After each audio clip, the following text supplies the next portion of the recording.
that I firmly believe in is in the automation of procedures and the development of surgical procedures. So I would encourage everyone who wants to be a player in the medical device area to think beyond the implant itself and to look at the surgical procedure, how to develop the entire workflow in a meaningful, efficient, effective, and with high user experience level. These are the two trends that I would think that, if I need to bet, will dominate the future.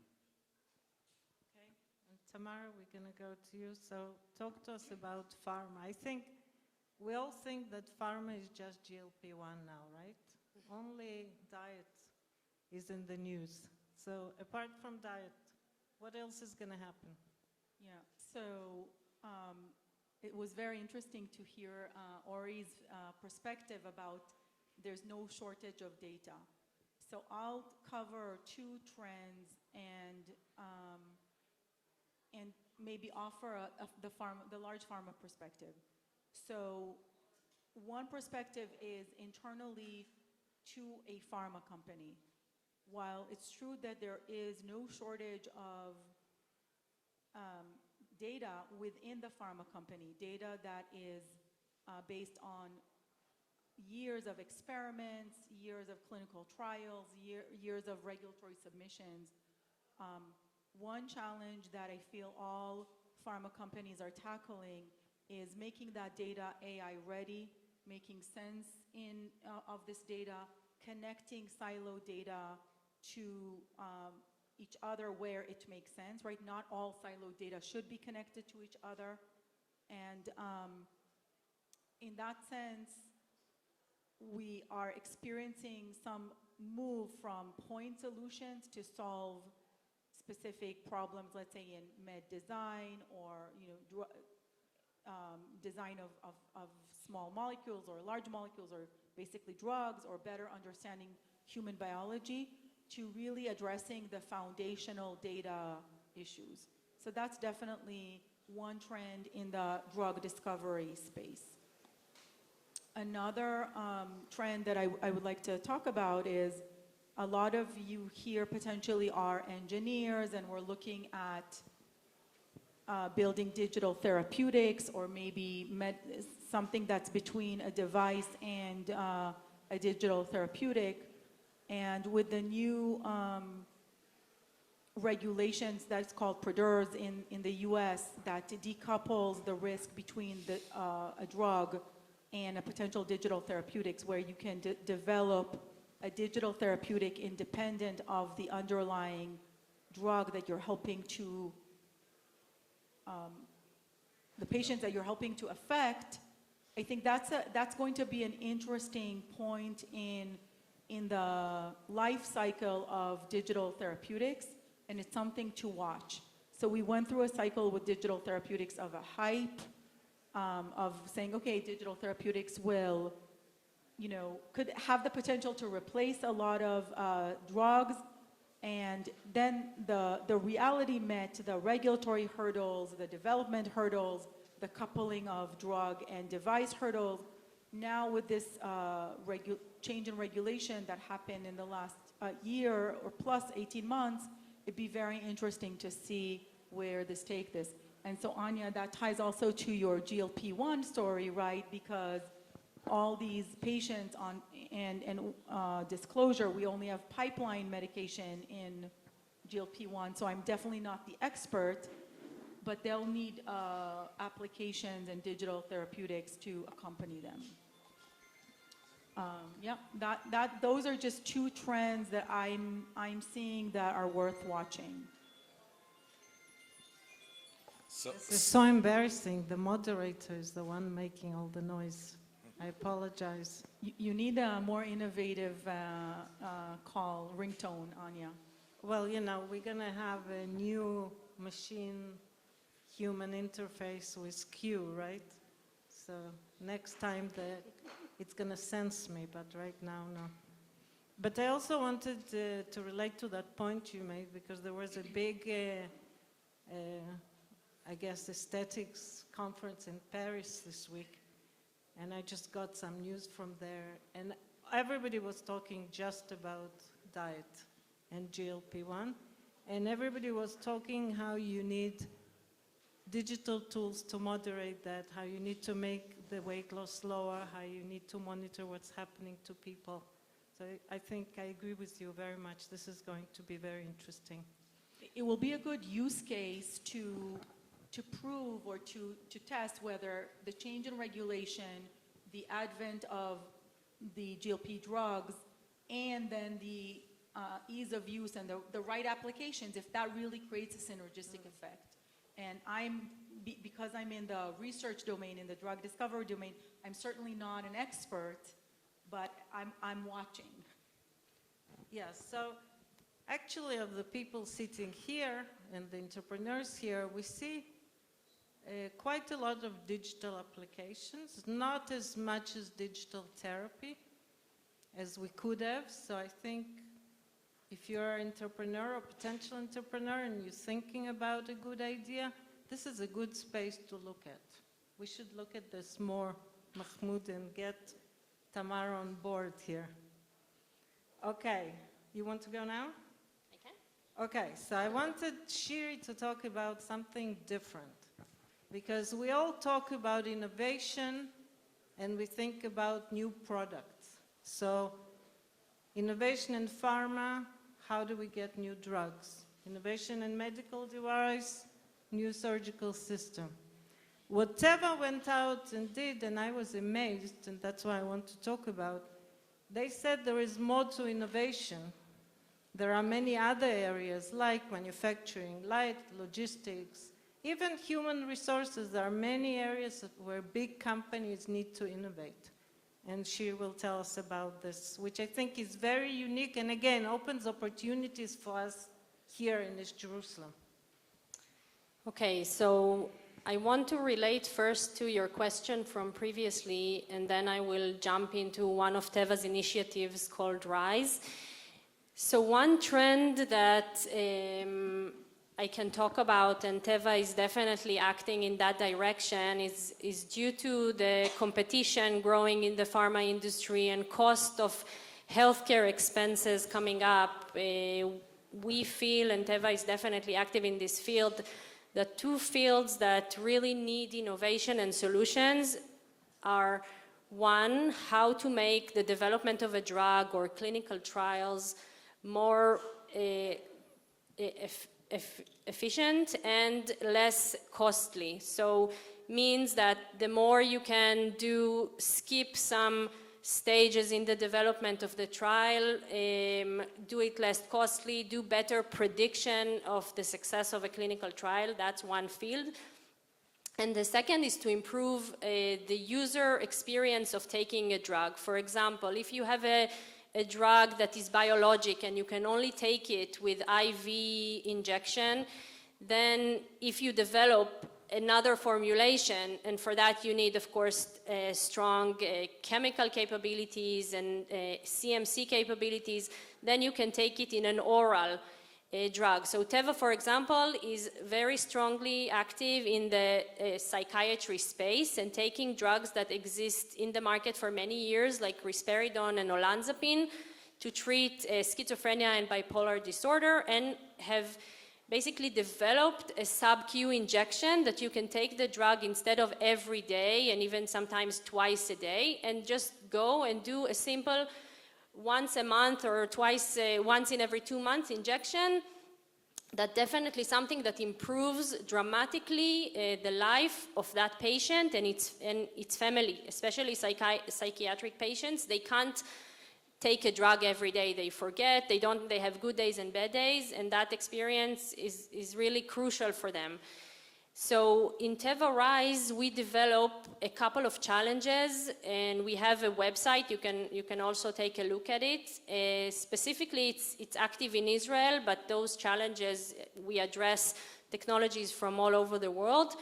To use AI and technology in many aspects of the business, of the pharma business, not just to find a new molecule, but to enhance clinical trials, to enhance manufacturing, for example, supply chain reliability, to improve patient's experience when taking a drug. So the fact that AI is here to help us with large sets of data is something we can take into all the aspects of the business and not just to find a new molecule. We can use that endless pieces of information and future computing. Now we have advanced computing. In the future, we will have also quantum computing, and analyze those large sets of data that you have even in a manufacturing facility. You are manufacturing a drug for 10 years. You have the batches and all the systems tracking how the manufacturing process is working for 10 years. Of course, you can go analyze it and predict better where you will have supply issues, where you will have malfunction of one of the facilities. This is where Teva is now going, and we have published a couple of challenges where we invite startup companies to apply for that challenge and try to participate in pilots together with Teva. We have now one set of 7 challenges that we published, and we intend to do so with more challenges later this year and in the next couple of years. Yeah, and I think really for us here, this is an opportunity of combination of the technologies, not just pharma, not just digital, and there are people here who understand the global business and want to help. So bring us your ideas. And Matti, they talked about digital, all of them, because that's what the world is, right, today. So you're going to have to talk about what is this. I mean, you're doing drug discovery or helping the pharma companies because you have all those pharmas as your partners or as your shareholders. But talk broadly. How is digital transformation changing the healthcare? Sure. So maybe I could talk about it in 3 aspects. Number 1 is how it's happening now. Number 2 is what's going to happen tomorrow, because you need to be ahead of the game. And then third is how do you identify where the opportunities are. So let's start with the opportunities. In the pharma industry, there's so much left to be uncovered despite the amazing advances we've seen. And there's also a lot to be optimized and to be improved on. So there's a lot of opportunity there for digital capabilities, whether they be AI or other capabilities, to be able to help us shorten the time to clinical value, meaning that it now takes us well over 10 years to develop a new drug.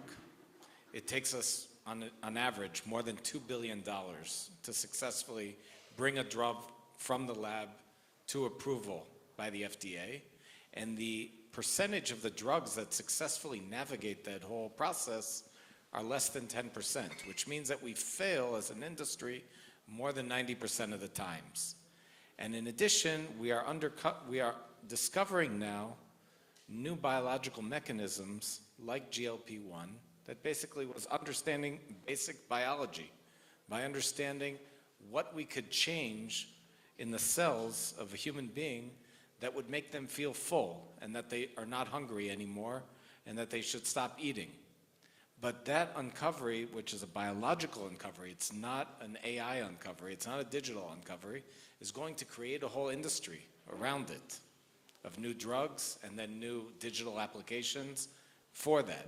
So that's where the opportunities lie. That's where the opportunities lie. What's important in order to find those opportunities is to connect with real experts and to really understand what the unmet needs are, whether it be deeply understand mechanisms, or it's deep industry experts here on the panel, or those that are deep experts in the medical profession, in hospitals, in academic research centers, etc. So that's where the opportunities are. Now, what are we seeing right now in our space? AI, artificial intelligence, and computational technologies are helping us to understand how disease mechanisms work. We at Ion Labs have built 2 startups in that space. They're also helping us to discover new drugs. And right now, as an industry, there are more than 90% of the biological targets that we're still not able to effectively treat with new drugs, like in the neuroscience space. There's a huge untapped potential there to treat neurodegenerative diseases that a lot of us have elderly family members or younger family members that have died from. And there's still multiple types of cancers, multiple type of autoimmune diseases that to discover new types of drugs, whether they be small molecules, large molecules, proteins, antibodies, gene and cell therapies. There's still a lot to be done there. And then, as an industry, we still conduct drug discovery in labs for humans, but we do it with models that are used on animals. So all the time, you see these headlines come out about how there's a new breakthrough that has solved cancer, or solved a type of cancer, or solved Parkinson's disease, or neurodegenerative diseases. Usually that's based upon, at the best, animal models, meaning that we've tested out in animals and seen a good effect. But between that and actually being able, and this is why, we fail over 90% of the times to actually bring a new drug to the market and prove that it can work in human beings, where the biological mechanism behaves differently, is impossible. And there's really no correlation. And that's where AI is helping us already. And what's next? We're actually, as a partnership, we're actually discussing this next week with the 4 pharmas and Amazon and others. But we're starting to think of, okay, is quantum technology going to be what we will all talk about 5 years from now in the drug discovery and development space? Maybe yes, maybe no. So there's still a lot more to be uncovered. New technologies, we're always, as an industry, usually the last to be able to adopt them. But that's where good entrepreneurs are able to find those opportunities, connect with real domain expertise, and build good startups and value. And I think the advantage in our industry, as a healthcare industry, is that when we are able to be successful, and you could be very financially successful, when we are able to be successful, by definition, we are doing good for humanity. Every one of us that's in this room, that's in the healthcare space. Okay, Matthew, I'm going to stop you because here they're sitting on my neck. But we need a few more minutes, so sorry, guys. So, yeah, I knew we need an hour, 2 or 3, but we'll try to be quick. So you're sitting in East Jerusalem. Jinnovate is trying to create healthcare innovation in East Jerusalem. I think there are 2 aspects. One is there is a healthcare system here. How can it upgrade itself? How can it bring innovation? The other is all the entrepreneurship. I mean, how many of you people want to be entrepreneurs or are entrepreneurs or plan to be entrepreneurs? Raise your hand. There are a few more that I see that didn't raise their hands. There's a lot. Yeah, why didn't you raise your hand, Anna? Yeah. And you? Yeah. Thank you. So in either way, either for the healthcare system or the entrepreneurs, how can they jumpstart and bring innovation that's not trying to go back and close the gaps, but actually to leap in the future? And you each have like 1 sentence. Yeah. So one of my first collaborations with an AI company was in 2016, 2017. And it was an African guy from Ghana that was trying to modernize the healthcare system in Africa. And based on my learnings from him, look for the leapfrog opportunities. There is a hidden competitive advantage for being in 2 hidden competitive advantages of being in an ecosystem like yours. One is that you have to try harder, you have to innovate, because you're not sitting on piles of money and piles of resources. So innovation creates necessity creates innovation. That's number 1. Number 2, leapfrog technologies. So in modern healthcare systems in the US, in Europe, we moved from paper prescriptions to desktop computers, to laptop computers, to iPads. This guy in Africa built a PBM, it's a healthcare organization, and leapfrogged directly to iPads, taking advantage of the fact that there were no computers in Africa, but a cellular system. So once that technology matured, leapfrog. And if you actually would compare their data systems, their data foundations, their ability to execute at scale compared to now an American ecosystem that this data foundation doesn't connect to that, and doesn't connect to that, that is built, that started off being more modern, you would find that they're actually behind. So my message to you is necessity creates innovation, and then jump, cut through, take that and make it, turn it to advantage. Shiri, be half the time that Tamara took. Okay, so my advice is to stay as close as possible to conferences, grants, whatever will enable you to have exposure to large pharma or medical or healthcare companies or conferences. The world today is so easy. I mean, you can see things that are happening in Boston and in Europe, and whatever you can do to stay connected and create relationship, apply for certain programs that you can do from here. Try to do it, get the exposure, get the advice from people that you can, and use the platforms that you have online. Matthew. So the mecca of the pharma industry is in Boston. We all know that. What's the good news is that 40 years ago, Boston, the Kendall Square area was swamplands, which means that it's possible to build up a great ecosystem from nothing. What you need are the people and the leaders that will do it, in my view, because we have great science, we have great technology. What we need are people that are going to do what Tamara and Shiri already said. They're going to get out there, they're going to find the leapfrog opportunities, they're going to be the Mahmouds of the world, they're going to connect with the Amirs from Hadassit and the others here from Jerusalem to create an ecosystem here. They're going to get out there, they're going to find the people that will invest in them, and they're going to leapfrog, and they're going to be able to make this happen. I have full confidence that in Israel we will make this happen, and that Jerusalem will be a central part of that. I would say four things. The first, 26% of the clinicians in Israel are Arabic. 42% of the new the new doctors in Israel are from the Arab community. 70% of the pharmacists are from the Arab community.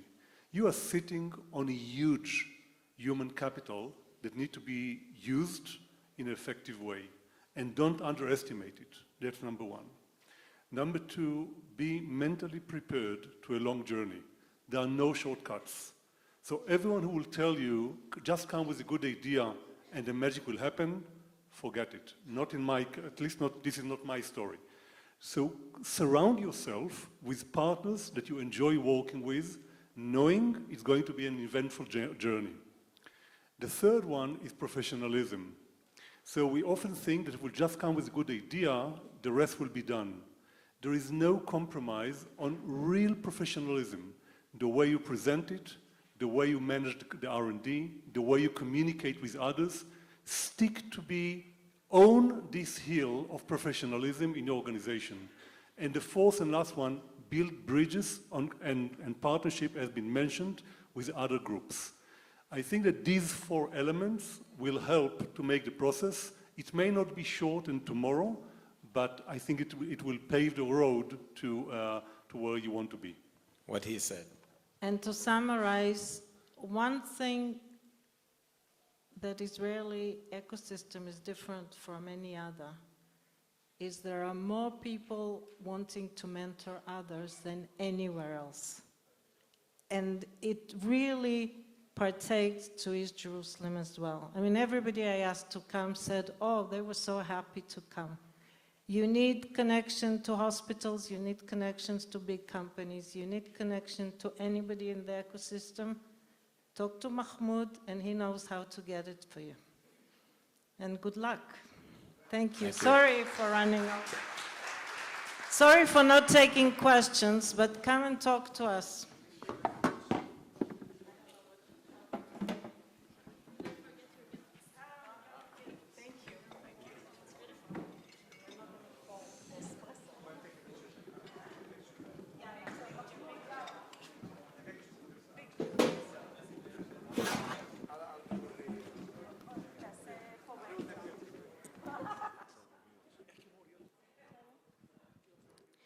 Thank you so much for our panelists. Now we're going to have 30 seconds for the QR.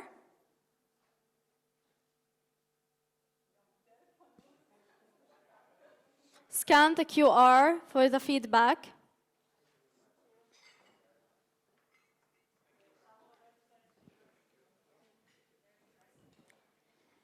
Now we're going to invite our Jinnovate startups for their pitches. Let's welcome Dr. Ismail Msallam.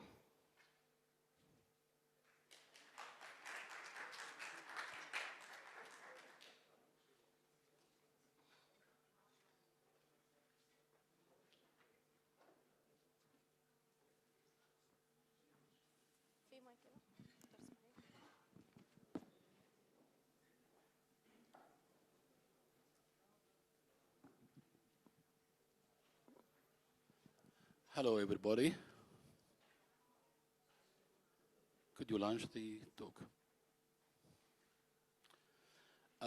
I would like to share with you our experience in new innovative treatment for retinitis pigmentosa, a disease that has no treatment anywhere in the world. This treatment called ocular RP neuromodulation. Retinitis pigmentosa is a progressive disease and lead to, at the end of the day, lead to blindness. It started with day and night blindness, but at age of 40, most of these patients getting totally blind and legally blind. Indeed, there is no treatment for this disease, and the only treatment available is Luxturna gene therapy, which costs around $1 million for each patient and limited to patients with specific mutation. I understand retinitis pigmentosa as reduced blood flow, and this has been proved even before the clinical signs of the disease developed. And these reduced blood flow lead to photoreceptor starvation, and this starvation ended with dormancy, which may extend for years before these photoreceptors die. Then, if we change this environment, then we can save these dormant photoreceptors. And we come to our solution, the ocular neuromodulation. Ocular neuromodulation is a non-invasive treatment that stimulates the trigeminal nerve, ophthalmic nerve in particular, in order to increase blood flow and then can break down the cascade of the disease. It can increase blood flow via stimulation of trigeminal vascular system and parasympathetic nervous system. You can see the treatment here. It's combination of treatment device rather and therapeutic. And the therapeutic vitamin C, it is enhancing the effect of a neuromodulation. So we give vitamin C followed by nerve stimulation for 1 hour for a couple of weeks. And this indeed just can reverse the process of the disease by increasing blood flow and restoring function of these photoreceptors by pushing them to reform the missing part of the photoreceptors as appear in the picture. We moved from theory to clinical trials. We proved this in a clinical trial involving 40 patients and running for 2 years and published recently in the International Journal of Retina and Vitreous. In these patients, we can indeed, by this treatment, restore scotopic vision, I mean night vision, effectively after this treatment in 60% of patients. Not only that, but we can also improve day vision and contrast sensitivity with a technique that proved to be safe. The only complication of this or side effect is just headache. Look at the graph. You can see the scotopic vision can be improved and maintained for up to 24 months. And if you look at the middle graph, this is the visual acuity, which also can improve up to 2 months in addition to contrast sensitivity. When we look at the competitors in the field, Indeed, there are a few, and the main competitor is gene therapy. But however, this treatment is very expensive, very invasive, and without